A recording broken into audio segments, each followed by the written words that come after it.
Hey everybody, welcome back to the channel. Getting back to work on the Cobra in this video, specifically the T5 transmission.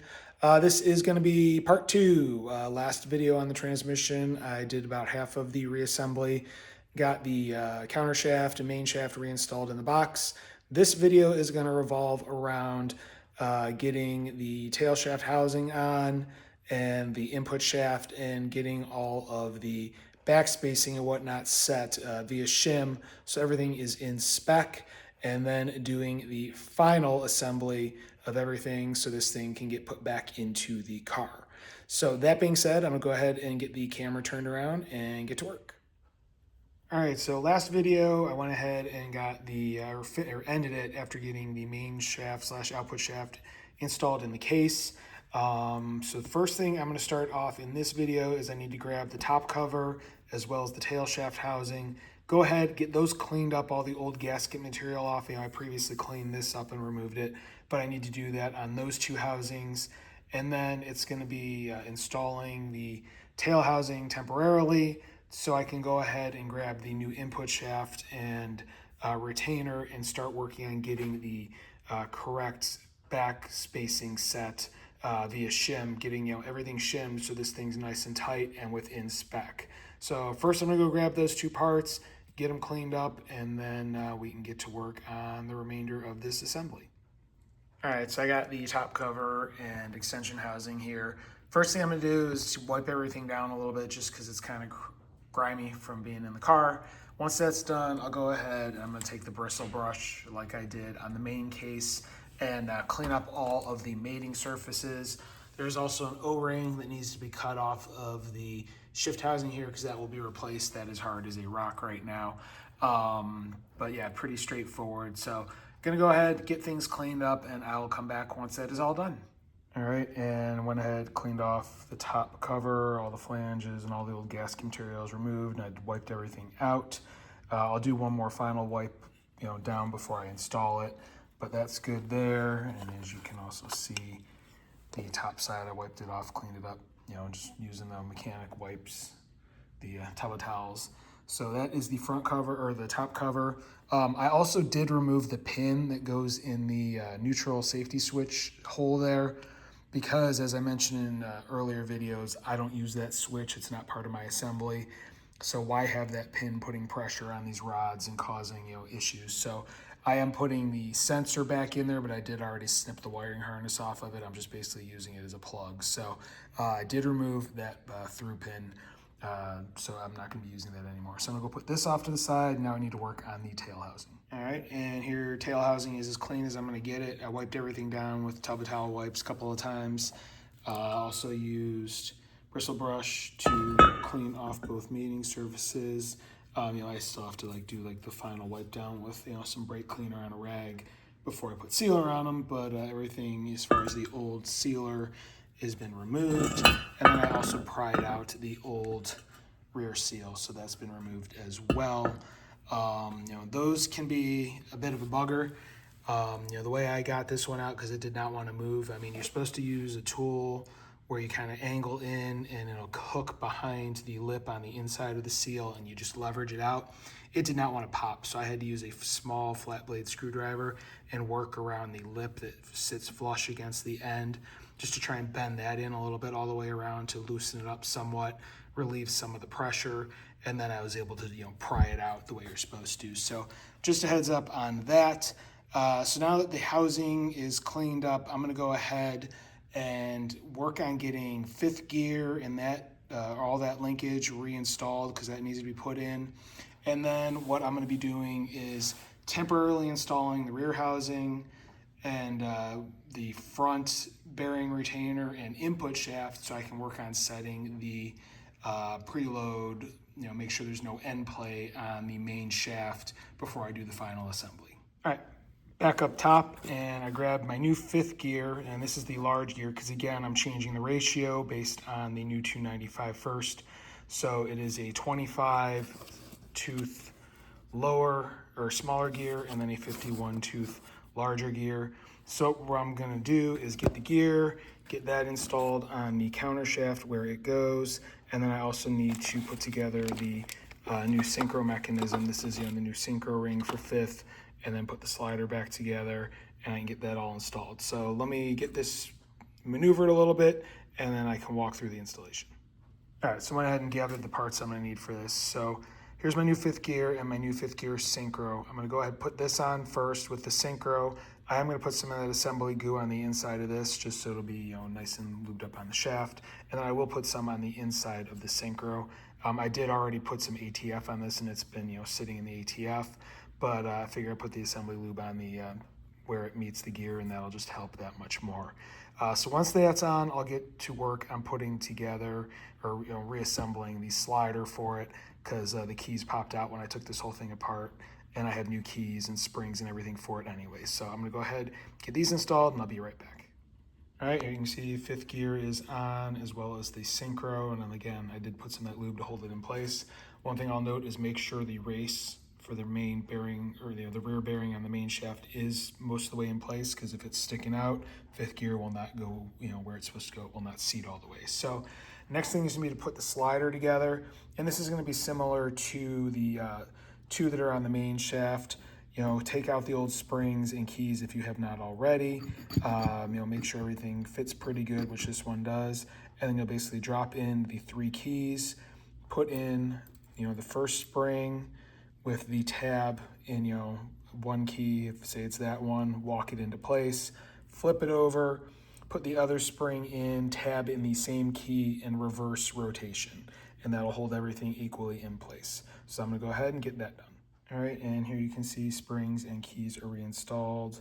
So all set there, and you can see the spring goes opposite directions from each other, and using the same key for the tab on the spring. So those are good to go and in place. I'm gonna leave these be for a second, because next on the list, I need to go ahead and get the new pads for this fork, because this fork and this slide in all as an assembly together, just for proper alignment purposes, and that is what's next on the list. So let me get the new pads for this fork, and I'll be right back.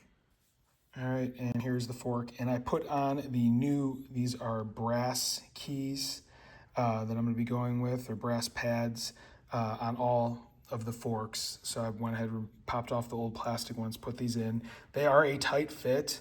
What I did to put them in place is, since I didn't want to damage the brass, I actually just used the wooden handle of a rubber mallet, just because it's a tight spot, and just kind of put it down like that and just hammered it in. And actually, if you come at an angle, like holding it upright and just angling down with the end of the hammer, you can go ahead and use the heel of the hammer to go ahead and put it into place. And then I did just go ahead and grab it with the slider and make sure that everything fits nice, there's no resistance, then you know that they are seated properly. So next on the list is, I'm gonna put them together just like that. I'm gonna put a little assembly goo on the center of the hole here for the lever that comes out of the transmission that needs to slide on. I'll go ahead and put some on those pads as well, and then I can go ahead and install this as a unit, because you need to get the splines on the shaft here.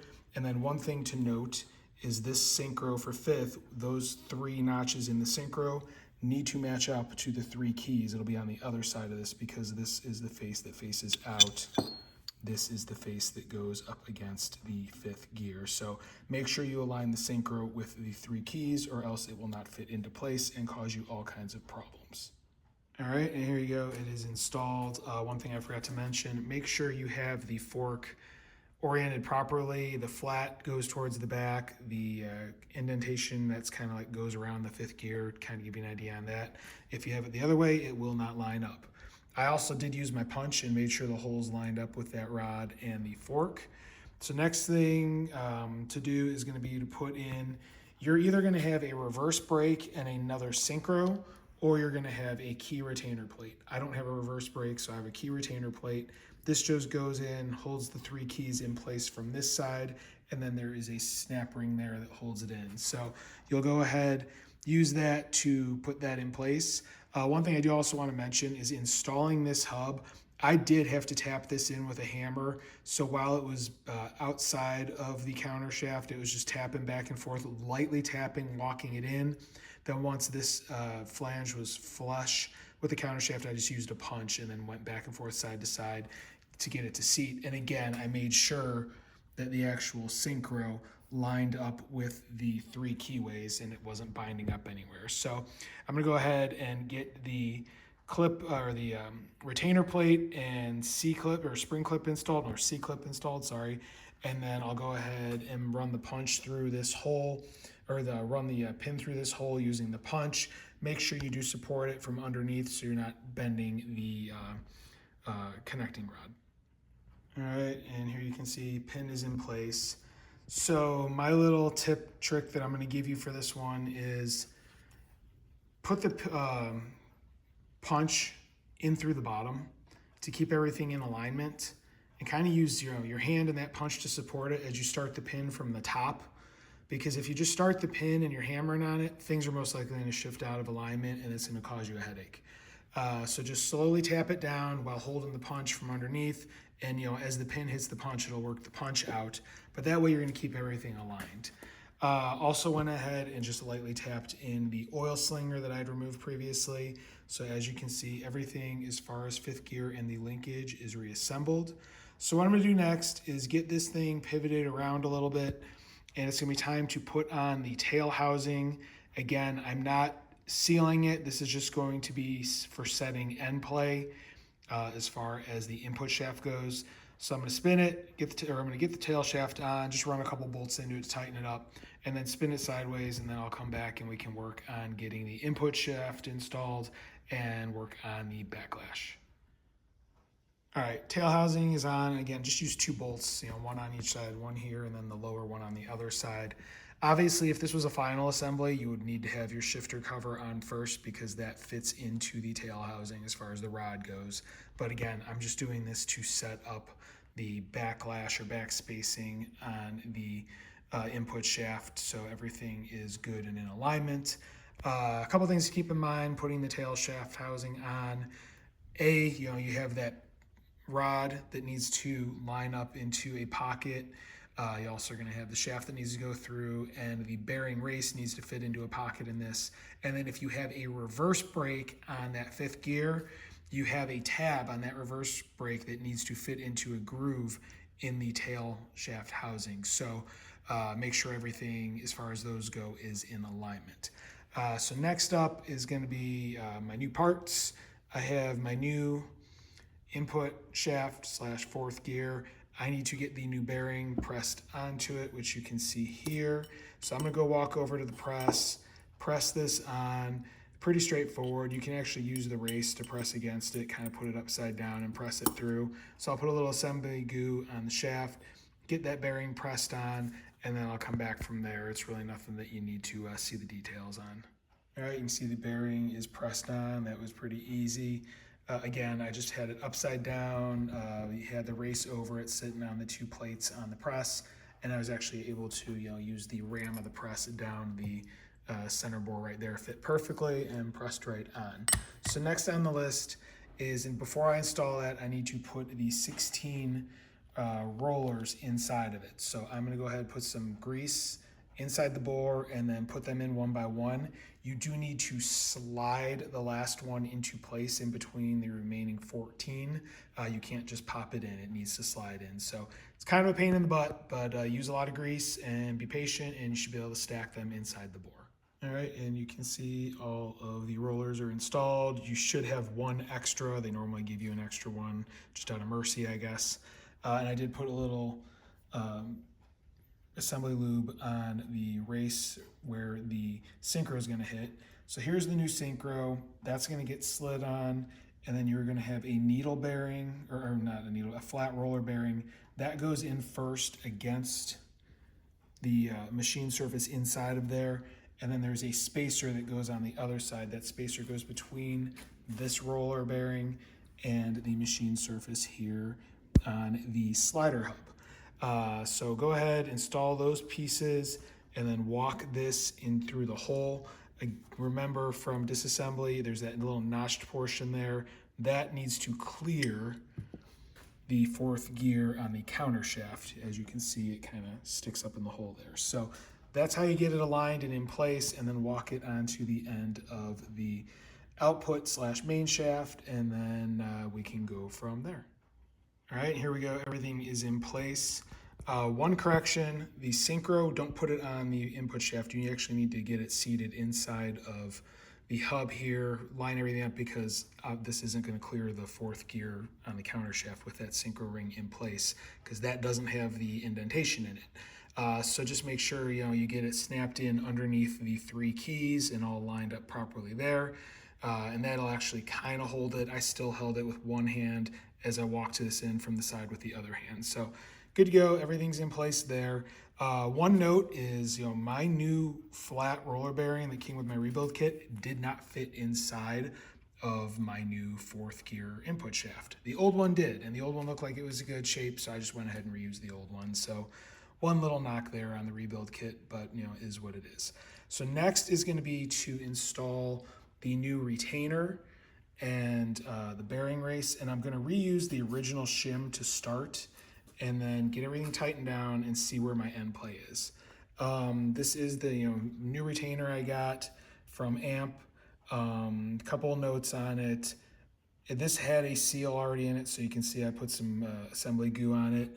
The narrow hole goes to the top, the wide hole to the bottom. The wide hole is the oil drain, the narrow hole is the oil feed per se. So I'm gonna go ahead, get the bearing race slid into here with the original shim from the transmission behind it, just like so. And then I'm gonna go ahead and just use 2 bolts and hand tighten it down, and then we can work on checking the end play. All right, so I did get the front cover tightened down, hand snugged pretty good. And then I hit this end a couple times with dead blow hammer. Same thing on the tail shaft, dead blow hammer. And I felt really no end play side to side by hand when I was trying to push on either side. It felt tight. I spun this while trying to hold the tail shaft, and I mean, it felt tight. I did not feel any play, any slop, and they actually felt kind of draggy to each other. So I think that shim might be the right shim. So what I just did to be safe is I did put a gauge on it, got it zeroed out, it's good and set up, and I did that after hitting this a couple of times towards the back. So what I'm basically gonna do is flip this upside down and set it on the front end, kind of push down on it pretty good on the ground, see if that moves this back any, and see what I get as far as a reading on the gauge. All right, back on the bench, and I removed the gauge. I didn't see any movement in it. I mean, it may have had a 1/1000th, but that also just could have been, a bounce, from bouncing it on the ground a couple of times. So I'm pretty happy. Last test I'm gonna do is I'm gonna take the drive shaft, and you either want to have a yoke, or if you're lucky like me and have a Cobra and have a tiny drive shaft, you can go ahead, put that in the back, line it up on the splines, get it seated, and then hopefully hold this with one other hand. See what your resistance is when you try and move the input shaft with having that on the out. I mean, it's spinning it. What you're gonna wanna do is hold it with your other hand and just see how tight things are, see how freely things spin. If it feels pretty tight, not binding, but pretty snug, you should be good to go. So I'm gonna do that. I just can't do it while holding the camera.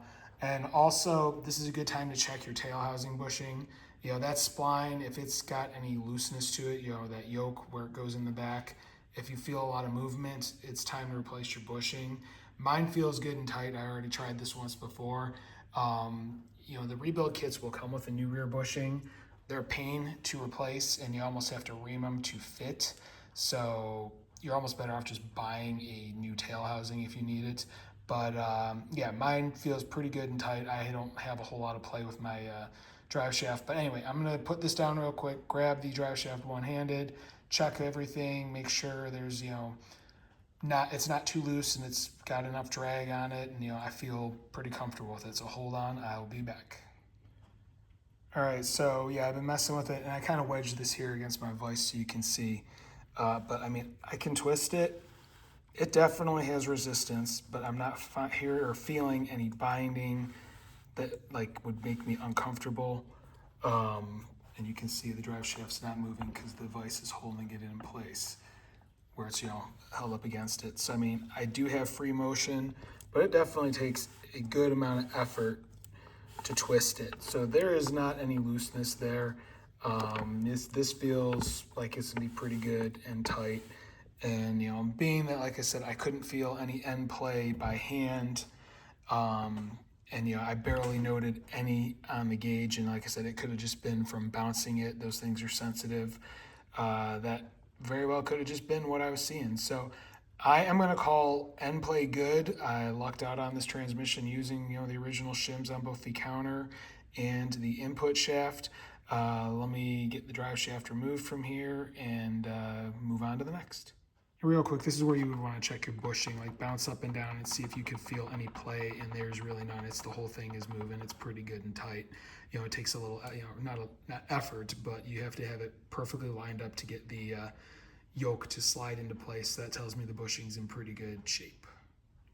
And one other thing, if you want to check the resistance by hand and you don't have a yoke or a drive shaft handy, you can hold on to this gear here, the reverse/slider for 1-2, because this is keyed to the shaft and you can get a pretty good grip on it, and then try and twist the input shaft. That will allow you to feel what your resistance is between the two shafts, how much drag you're going to have. So, like I said, I'm sitting here wiggling the input shaft. It's really got no play. These are supposed to have a tiny little bit, and it has very, very little. So I'm pretty good with that. It's got really no deflection. And side to side movement, or like in and in from the back, there's really nothing deflection wise. So I know I've gone over it a couple of times and said it a couple of times, but I am officially done. I am happy with the end play. So I think it is now going to be time to do the final sealing up of this box. All right, one more thing I want to do before I take that tail housing off. I went ahead and grabbed the the drain plug, put that in using a little white thread sealer on the threads. I'd already cleaned out the threads on the case, and I just wiped off the removed any old sealer using that wire brush there. What I want to do is get some ATF and just drizzle some on the synchros on each side of the sliders, and just turn it just to get that or allow that to seep in a little bit while I'm going through the reassembly process, because the first part of the reassembly is going to be putting the top case back on. So I just want to at least get something in there and know it's working into the synchros and whatnot. So I'm gonna go ahead, grab the ATF, pour a little down each synchro side of each gear, and then I can move on. One thing to note is don't put too much in, because there is a hole probably about a ½ inch up from the bottom of the main case where it meets with the tail shaft or the tail housing, and if you fill it up too much, it's going to pour over that hole and just be leaking out the back. So just a heads up so you don't make too big of a mess. All right, that's done. I went ahead and just was rotating things a few times just to let it all get seep in and whatnot. So it does spin a slightly bit better than it was before, but not much. So that tells me that I'm definitely good on my backspace setting. So happy there. All done with that. So now it's time to prep for the final reassembly. So I did grab the upper cover. What I need to do is remove the plastic fork pads, and I'm going to be replacing those with the brass ones like I did on the 5th gear fork. So I'm going to go ahead, grab those 4 pads, get them installed on the top cover, and then I'll be right back. All right, and there you can see the new brass pads are installed. All I used was just a pair of channel locks to squeeze them in back into place. Pretty straightforward. And I did flip this over and just set them down into the 2 sliders, make sure that all the clearances were good, and they were. So no problems there. So now I'm going to go ahead, remove the 2 bolts holding on this tail housing, and then I can start getting everything prepped to install the top cover. All right, quick update. I did go ahead and reinstall the speedo gear. That's pretty straightforward. Just slides on from the end, and then there's a little clip that seats into a hole that's in the shaft with a little tab, and then it just goes over this tab, which makes sure it's all the way in the little tab on the tab, I guess you would call it, pops up and locks into place. Also used some brake clean on a rag and wiped this flange down, as well as this side of the flange, and then ran all of the top cover bolts down a tap to clean them up. I believe it is a 6mm-1.0 as far as the pitch size off the top of my head. These had a ton of silicone on them from the previous reassembly of this transmission by a prior owner. So wanted to clean that all up. So we're good to go there. Next, I'm going to be using the anaerobic gasket maker, and this Permatex is it's got a surface prep spray that you have to use as well if you're using this to seal and not using a gasket. So I'm going to spray one side with the surface prep. I'm going to put the red gasket maker on the other surface, let it sit for a second or for a minute or two, and then I'm going to go ahead and assemble this assembly. Basically what you're going to do is have this upright with the forks dangling, and you're actually going to walk it into place. So you're going to kind of dangle them in from this angle. It's going to be almost flat, and then you'll be able to slide it over, pivot it over, and then drop it down.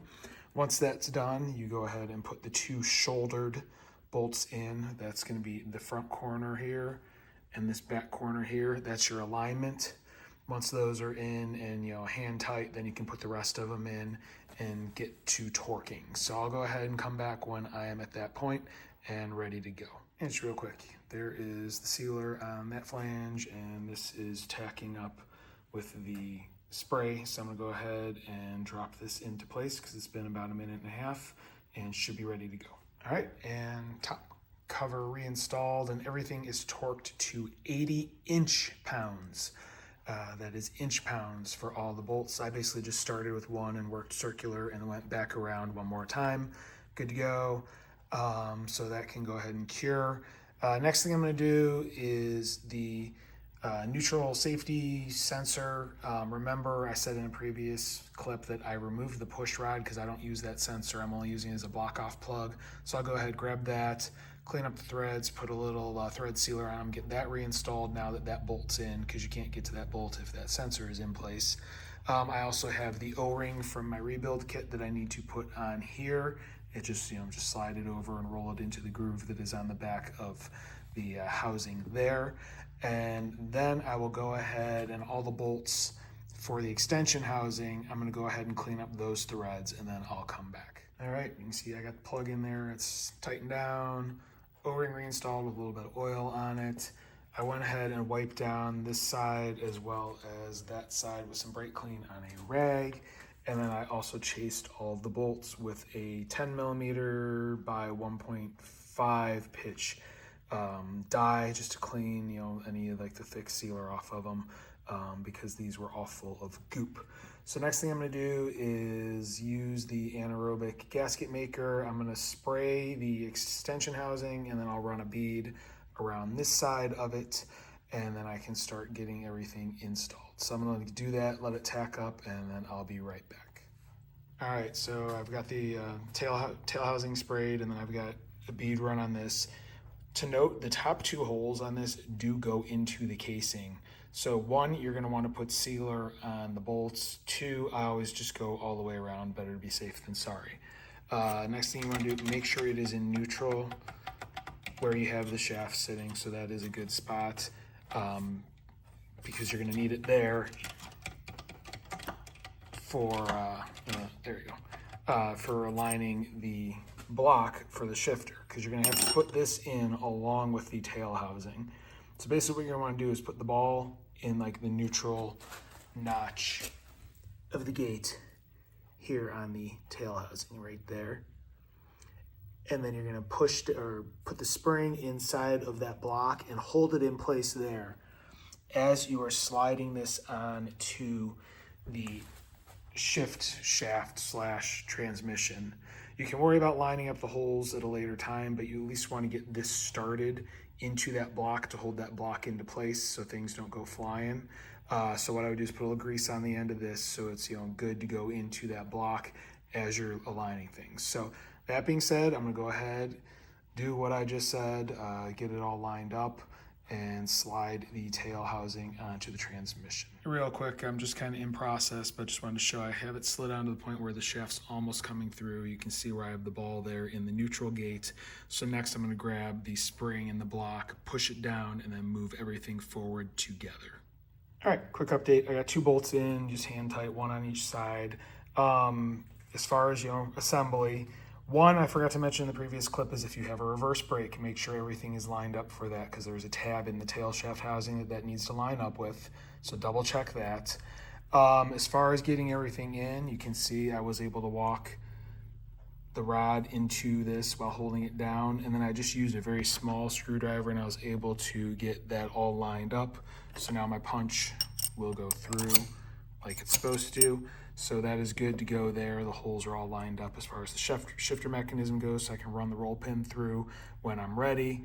I did, this got to within about 1/4 of an inch of being seated, and just a couple light taps with a rubber mallet seated it the rest of the way, because what it is the rod that sticks out right around here does have a bucket in the housing that it needs to meet into right around here, and sometimes it's just not hitting the right spot. So little manipulation, like I said, you're not hitting it hard, you don't want to damage anything, but a couple taps with the rubber mallet got it. So next thing I'm going to do is go ahead and grab the rest of the bolts, get them run down. Remember, these top two go into the main box, so you need to put sealer on the top two bolts. The rest of them are blind, or you see them coming out the back and whatnot. So I'm going to go ahead, get the rest of the bolts run down, and then I'll come back once that's done.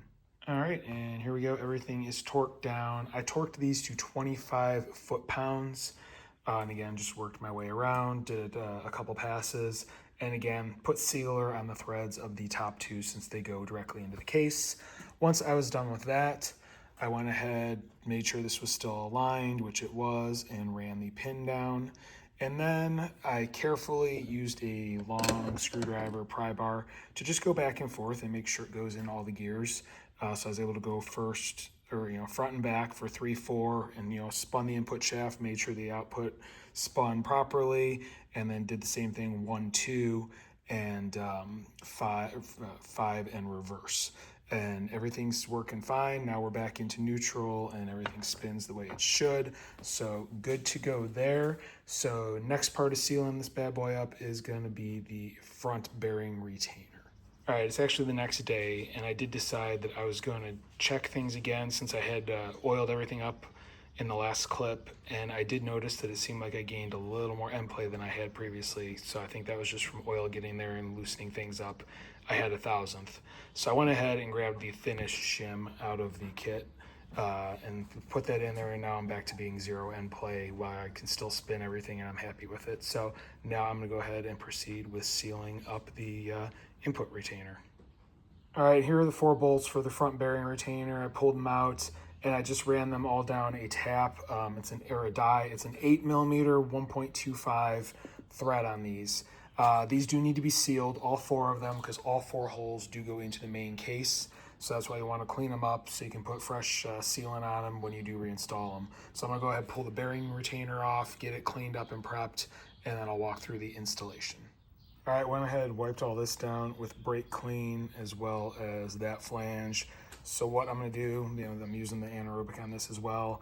I'm going to run a bead around the perimeter here, and then I'm going to use the spray prep on the actual retainer itself. So once those are done, I will come right back. All right, you can see everything's prepped and ready to go. I'm going to go ahead and get the bearing retainer housing reinstalled, and then grab the bolts. I'll put some ARP thread sealer on all the bolts, get those started. I did already grease the seal inside of the housing. I did that before I did any of the work on this. And just remember, the long gap goes at the bottom, the tall, more narrow gap goes at the top. That's your oil fill, that's your oil return. And you'll notice just based on trying to align the holes that it's not going to look right the other way. So I'm going to go ahead, get that reinstalled, and I'll come back when it's time to torque the bolts. All right, all set. Everything is torqued to 20 foot-pounds, and again, I used the ARP thread sealer on the 4 bolts, so there should be no leaks. So I'm going to let that cure and move on to the next. All right, so next thing I'm going to be installing, and this is just kind of an ancillary item. This is the new shifter cup that came with the 400 horsepower kit. It's brass, versus the original, which is plastic. So I'm just gonna put some of that assembly goo on here to hold it in place. I am not installing the shifter. What I'm gonna do is, because this transmission's not going in the car at this point in time, I've got some other stuff to do with the engine next. I'm gonna kind of put it off to the side. I'll set the shifter on top just to keep any gunk out of here. I'm debating on if I'm going to buy an aftermarket shifter or not. Space is limited, so like the stock shifter's got a very short base that bolts on here, which that allows more room for removal and assembly. You know, some of the aftermarket ones have like a tall aluminum flange, and that's going to cut that much, you know, of the ability to get this in and out of the Cobra. You know, for a Mustang, something else, not a big deal, but for the Mark II Factory 5 that this is going into, that has a fixed transmission mount cross member, it does not come out. I'm very limited on the space that I have to work with. So just something I'm thinking about. So I'm gonna go ahead and get the assembly goo, just get this plopped into place. One other thing I do want to mention that I forgot to is this anaerobic sealant. It basically hardens when there's no air. Any of the stuff that's sticking out that is touching air is going to stay tacky and gooey. So I would advise that you grab a rag and go around, which I'm going to do that as well, just to try and clean up as much of it as possible so you're not getting it all over clothing, hands, etc. when you are handling the transmission. So I'm going to go ahead and pop this little brass shift cup in place, and then I'll be right back. All right, that's in place, easy peasy. So I'm going to just take the stock shifter, pop it on there, and then I got the 4 bolts. I'm just going to loosely put them in place, but again, that's just more to cover the hole up and keep anything from getting into it than anything else. All right, so I just went ahead and wiped everything down like I was talking about, just trying to get some of that goo off, and you can see it on the rags there. So the last thing that I plan on doing as far as this assembly goes is installing the new rear seal. What I'm gonna do for this is, again, put some of that assembly goo on the inside as well as on the outside, just to try and help it go in place, and then just slowly tap it in with a hammer, and that will be the end of it. If you have a large socket or a driver that is the right diameter of this, to push on this flange, that would be the ideal way. But if you're very careful and take your time with light taps, you can just work your way going around it with a regular hammer. So I'm gonna go ahead and get this installed. All right, and there you have it, seal installed.